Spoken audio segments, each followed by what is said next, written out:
And I am live. Sweet. Hey guys, it's Mark again. I have missed you guys so much. I know it's been a while, and I know I keep saying I'm gonna increase my activity and keep coming back, and so far that has not like come into fruition.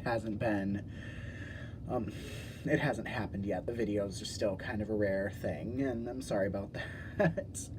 um, that whole new year, new me thing. I'll try to make that a New Year's resolution to work on that. Yeah.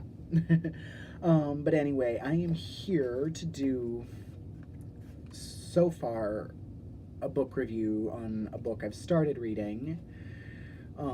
It's actually part of the SVSS book club. It's the first book in the book club that they picked.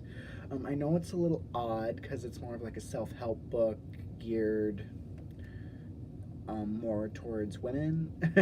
It's written like in the feminine, for women's self-help, and but they have invited men as well as women to participate in the book club, and they have stated that it'd be an interesting and a good experience to challenge men to read material such as this, as well, because it could be just as insightful for them as it is for women. And so far, in the first two lessons or the first two chapters that I've read, I found that as well.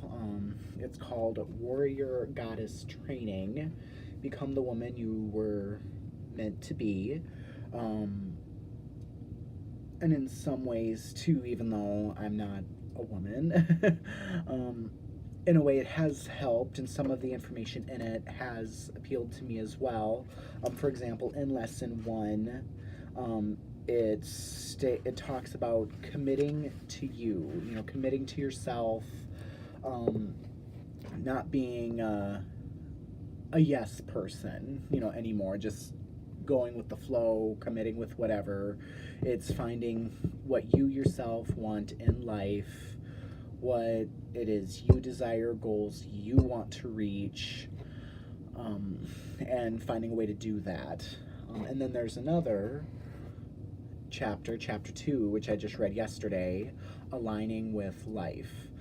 So learning, essentially, from what I took from it, is learning how to deal with life, how to handle conflict, how to essentially make the best of a bad situation, because even the toughest, of all of us, the strongest, the bravest, the toughest, the biggest, baddest people out there, we have our moments, even, and there comes times for everybody in life when things really just aren't going your way, and it's getting trying. Things just get tough, and you don't know how you're going to respond or what you're going to do, and so that teaches you how to cope with that. Okay, instead of saying, oh, well, the car just broke down, and so great, how am I going to deal with like the $800 mechanics bill?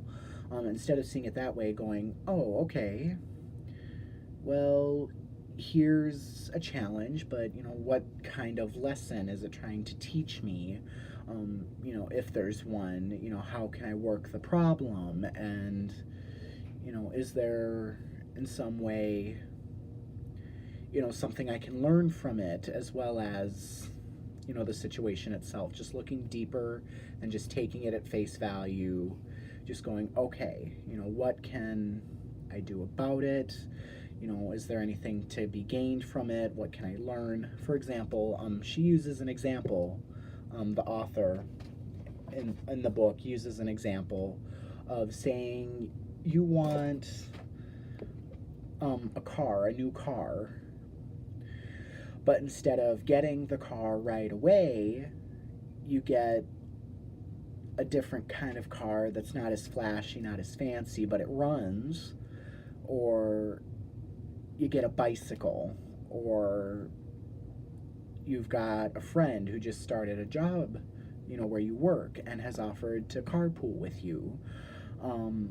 She said, take those as, in a way, as signs or as manifestations of what it is that you're looking for, because on the basic level you're like, oh, I kind of want to splurge, I want this fancy car, but the thing lying underneath is, do you really want the car, or is it that you have a need of transportation, a need of just getting around, and taking things like, say, somehow coming across possession of a bicycle, or the ability to carpool, or reliance on public transportation, just something else until you can afford it and work towards it. Here's something else you're being given in the meantime to use as tools to achieve that goal and meet your current needs in the meantime.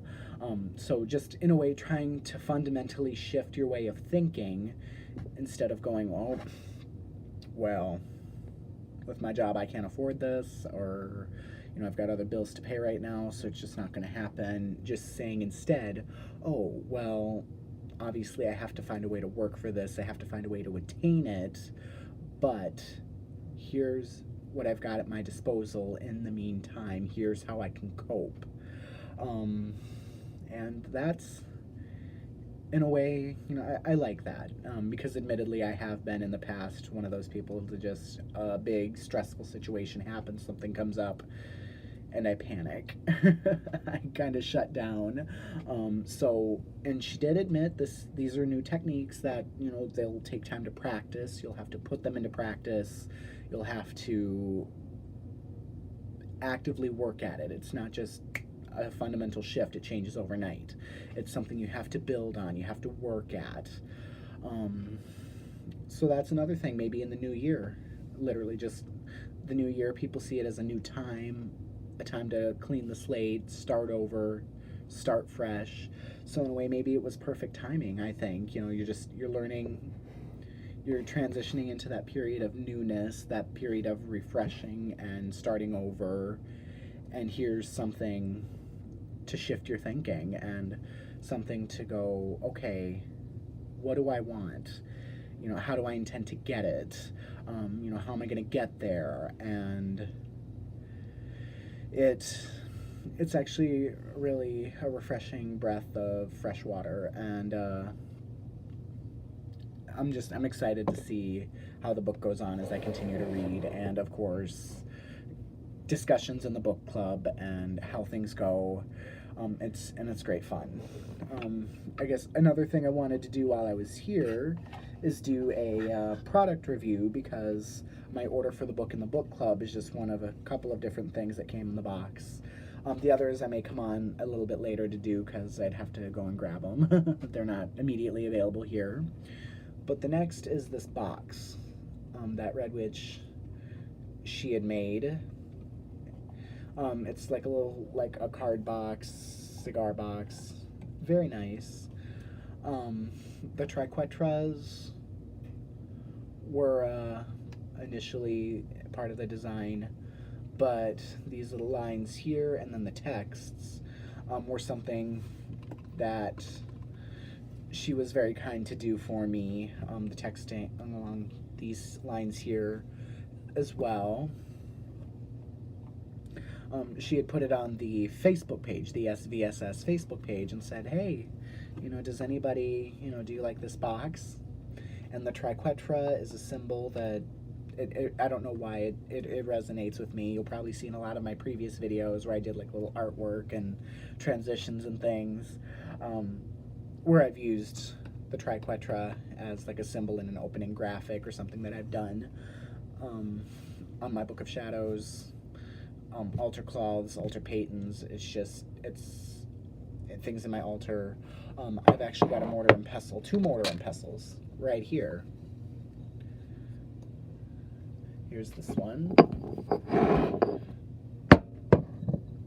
And then this one. And then I've got like little pendants and jewelry and things with it on there. Like I said, it's everywhere. It resonates for me. And then the box also came, this was kind of an unexpected and happy surprise, a copy of the Rider-Waite tarot deck. That makes it now 2 decks. I've gotten a collection I've kind of been wanting to start, so this is, thank you very much. these are going to be charged and blessed, and then hopefully um, I am going to be looking into some books on tarot and just kind of how I can get started with that, because that's a form of divination I've been wanting to learn and get into. So thank you so much for that. It's beautiful. I love it. And I just kind of wanted to come on and share those things, and hope everyone had a blessed Yule, solstice, Christmas, whatever it is that you celebrate this time of year, that you're having a restful holiday. I know I am. It's been great fun. Um, and that you guys have a great, safe, and happy new year. I cannot wait to see what the year holds for all of us. So, as always, thanks for watching, and I will try and be on again and see you guys soon. Blessed be, guys. Bye.